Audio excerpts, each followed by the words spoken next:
Assalamualaikum warahmatullahi wabarakatuh. Pada kesempatan kali ini, saya akan mereview film pendek berjudul Tilik. Tilik merupakan film pendek berdurasi 32 menit berbahasa Jawa yang tayang pada pertengahan bulan Agustus tahun 2020 dan ditayangkan di channel YouTube Rafa Cana Film.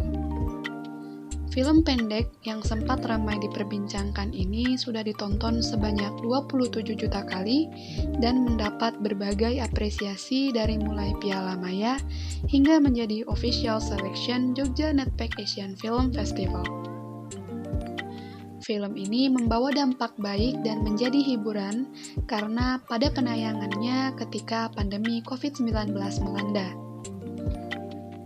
Jika melihat dari prestasi yang didapatkan, film pendek Tilik yang artinya menjenguk dalam bahasa Jawa ini menceritakan sebuah rombongan ibu-ibu dari suatu desa yang berangkat menggunakan truk ke kota guna menjenguk ibu lurah yang sedang sakit. Dalam budaya Indonesia, menjenguk seseorang yang sedang sakit sudah seperti tradisi dan juga kebiasaan. Bahkan, masih banyak diterapkan di daerah-daerah khususnya di pedesaan. Selama di perjalanan, mereka asik berbincang-bincang. Menariknya, film pendek ini menggambarkan kehidupan sehari-hari yang kita temui di sekitar kita. Dari mulai perbincangan ibu-ibu yang membicarakan tetangganya, lalu di tengah perjalanan harus mengalami kendala mogok. Pada akhirnya, ibu-ibu itu ikut mendorong kendaraan mereka yang mogok. Belum lagi kendaraan yang ditumpangi ibu-ibu itu diberhentikan oleh polisi dan ada juga ibu-ibu yang mabuk perjalanan. Butejo, karakter yang paling menonjol dan merupakan tokoh utama dalam film ini, digambarkan sebagai seorang perempuan yang suka nyinyir atau tukang gosip. Butejo ini merupakan sorotan karena perannya yang cukup relate, karena di antara kita tentu saja ada karakter ibu-ibu yang demikian. Aktingnya yang sangat menjiwai ditambah lagi isu-isu yang dibahas cukup menarik dan menyita perhatian.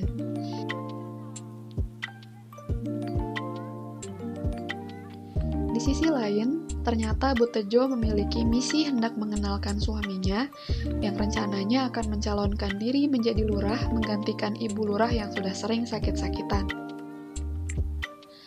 Dari yang saya amati, film ini memiliki 3 poin menarik di mana di dalamnya menggambarkan perdebatan ibu-ibu yang menceritakan seseorang atau kembang desa di desanya bernama Dian, seputar kehidupannya.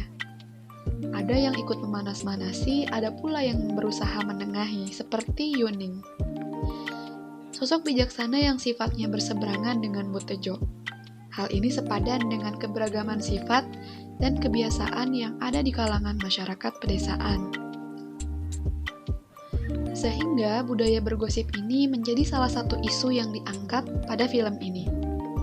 Bergosip atau bergibah sudah menjadi kebiasaan manusia sejak lama, karena sejatinya manusia akan selalu memerlukan dan membutuhkan informasi, sehingga orang lain akan senang apabila bisa saling berbagi cerita, walaupun manusia terkadang lupa apa yang dibicarakannya. Salah satunya adalah aib seseorang. Kondisi sosial di masyarakat yang hidup berdekatan membuat budaya bergosip ini sudah lumrah dan banyak ditemukan, khususnya di pedesaan. Poin kedua, perdebatan muncul ketika para tokoh membenarkan sebuah berita yang belum diketahui kebenarannya. Padahal menyebarkan hoaks dan teori konspirasi sangatlah berbahaya. Dalam adegan ini menunjukkan bahwa perubahan zaman dan kecanggihan teknologi membuat kita harus semakin bijak dalam mengakses internet, karena tidak semua berita dapat diakui kebenarannya. Kita harus pandai dan bijak sehingga film ini pun memberikan edukasi kepada penontonnya untuk lebih waspada kepada berita-berita yang palsu. Poin ketiga yang patut diacungi jempol adalah kebersamaan dan kepedulian masyarakat yang jarang kita temui saat ini. Hal itulah yang patut kita jaga dan juga lestarikan. Menonton film pendek ini banyak yang bisa kita pelajari. Pengemasan filmnya yang sederhana dan banyak dihabiskan di atas truk, tetapi menyajikan pemandangan indah khas pedesaan. Film ini juga memiliki dialog yang cukup kuat dalam penggambaran antar pemainnya. Cukup menghibur dan memuaskan karena tokoh Butejo yang menghidupkan suasana. Keluasannya dalam akting dapat diacungi jempol, terlihat dari improvisasi dalam adegan-adegannya. Walaupun penonton cukup dikecewakan karena konflik akhirnya, karakter Dian terbukti memiliki kebiasaan yang kurang baik, sebagaimana yang digosipkan oleh Butejo. Film ini awalnya ingin menyampaikan bahayanya hoax, tetapi hoax itu malah terjadi dan ini membingungkan penonton. Padahal bisa saja ditampilkan sisi-sisi lain dari film ini, dan karakter Butejo menjadi dominan. Tapi ternyata apa yang diceritakan benar-benar terjadi. Rasanya sangat mengganjal dan kurang tepat cara penyampaiannya. Film ini tetap bisa dinikmati karena mungkin sang sutradara ingin menyampaikan sebuah plot twist dan tetap memberikan edukasi bahwa kita harus melek digital serta harus berhati-hati memilah dan memilih berita-berita yang ada di sekitar kita. Mungkin cukup sekian review film pendek kali ini. Wassalamualaikum warahmatullahi wabarakatuh.